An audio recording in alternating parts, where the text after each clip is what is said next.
Assalamualaikum warahmatullahi wabarakatuh. Selamat pagi semuanya. Di kesempatan kali ini saya akan menerangkan gaya kepemimpinan egaliter. Mungkin teman-teman sudah tidak asing lagi dengan beberapa gaya kepemimpinan seperti demokratis ataupun gaya kepemimpinan otoriter. Namun bagaimana dengan gaya kepemimpinan egaliter? Sudah berapa sering kamu mendengarnya? Buat sebagian besar orang, gaya kepemimpinan egaliter memang sedikit asing ya. Bahkan mungkin baru beberapa kali mendengar istilahnya. Namun meskipun kurang terkenal di kalangan umum, gaya kepemimpinan ini rupanya dapat memberi pengaruh yang sangat baik dalam perkembangan sebuah organisasi. Untuk ciri khas kepemimpinan egaliter sendiri sebenarnya terdapat dari ciri khas yang terdapat pemimpin seperti yang rendah hati ya, rendah hati serta tidak pernah menempatkan dirinya sebagai petinggi ataupun golongan elit yang tidak dapat terjangkau oleh bawahannya. Sebaliknya, pemimpin egaliter ini memosisikan diri layaknya orang lain yang ia pimpin ataupun setara dengan masyarakat pada umumnya. Masyarakat yang kebanyakan ya. Dengan sifat seperti ini, maka tidak heran jika pemimpin dengan gaya egaliter juga menjadi pemimpin yang sangat bawahannya cintai.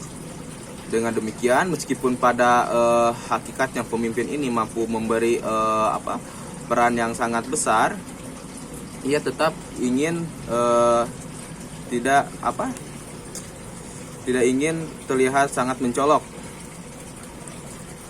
Selain itu, setiap bawahannya ataupun masyarakat yang ia pimpin secara otomatis akan melakukan apa yang ia tugaskan dengan baik serta tanpa ada rasa terpaksa.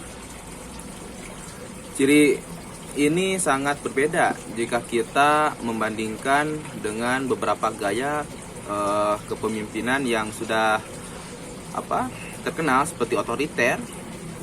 Sebab dalam gaya otoriter pemimpin otoriter ini memiliki peran tunggal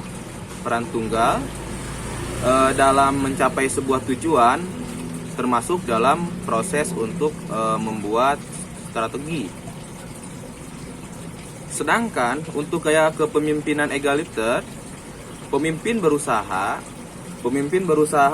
membangun sebuah kerjasama yang baik dengan siapapun yang terlibat dalam organisasinya, dan turut melibatkan mereka meski untuk hal yang penting. Pada dasarnya, pemimpin egaliter meyakini bahwa semua manusia terlahir dengan memiliki hak yang sama, sehingga tidak ada sebuah perbedaan besar antara orang yang satu dengan orang yang lainnya. Maka dalam hal pengambilan keputusan sekalipun, pemimpin akan memberi kesempatan agar setiap orang mengeluarkan pendapatnya. Namun tentu saja pendapat yang muncul harus merupakan pendapat yang baik serta berbobot dan dapat orang tersebut bertanggungjawabkan. Sederhananya, pemimpin egaliter tidak mengenal yang namanya batasan usia, status sosial, jabatan, etnis, agama ataupun hal lainnya yang kerap menjadi pembeda antara yang satu dengan yang lain. Untuk contoh tokoh ya, untuk contoh tokoh penganut gaya kepemimpinan egaliter ini, setiap gaya kepemimpinan memiliki tokoh-tokoh yang memperkenalkannya, termasuk gaya kepemimpinan egaliter. Di Indonesia khususnya kita tidak dapat menghitung berapa banyak telah sukses dengan gaya kepemimpinan ini. Namun dari antara mereka yang menganut gaya egaliter ini, saya akan berikan contoh ya, seperti di sini ada Pak B.J. Habibie ya, atau Bahruddin Yusuf Habibie. Setiap masyarakat Indonesia tentunya mengenal dengan cukup baik tokoh yang satu ini, yakni B.J. Habibie. Beliau merupakan seorang cendekiawan sekaligus mantan Presiden Republik Indonesia yang ketiga, yang belum terlalu lama ini telah meninggalkan kita untuk selama-lamanya. Beliau yang juga kerap kita sapa dengan Eyang Habibie oleh anak muda zaman sekarang, merupakan salah satu figur pemimpin yang sangat masyarakat banggakan dan cintai. Sudah tidak terhitung jasa yang telah ia berikan bagi Indonesia, khususnya dalam memajukan ilmu pengetahuan dan teknologi demi mencapai Indonesia yang lebih maju.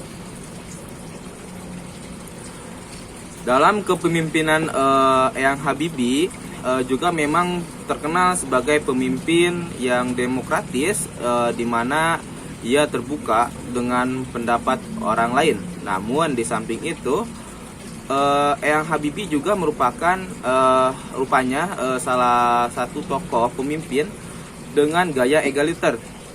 Hal ini diungkapkan oleh Dewi Fortuna Anwar, peneliti senior dari The Habibie Center yang didirikan oleh Eyang Habibie, sekaligus seorang yang telah cukup lama bekerja sama dengan Eyang Habibie sendiri.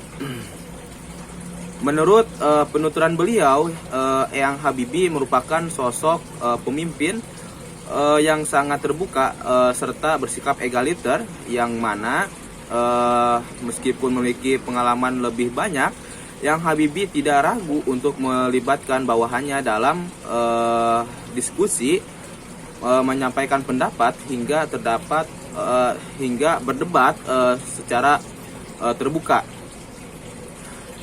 Dengan gaya kepemimpinan yang seperti ini, maka tidak heran lagi jika hampir semua orang Indonesia merasa kehilangan beliau ketika ia berpulang.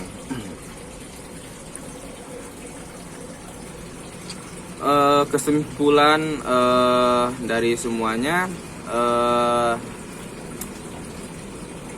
kamu sudah tahu ya mengenal gaya kepemimpinan egaliter, dan kamu juga bisa menerapkannya sehingga menjadi pemimpin yang dicintai oleh bawahannya. Walaupun sulit ya untuk langsung menerapkannya, kamu bisa melakukannya sedikit demi sedikit dengan meniru ya tokoh-tokoh seperti Pak B.J. Habibie tersebut. Ya, mungkin demikian ya yang bisa saya sampaikan. Kurang lebihnya saya mohon maaf. Wassalamualaikum warahmatullahi wabarakatuh.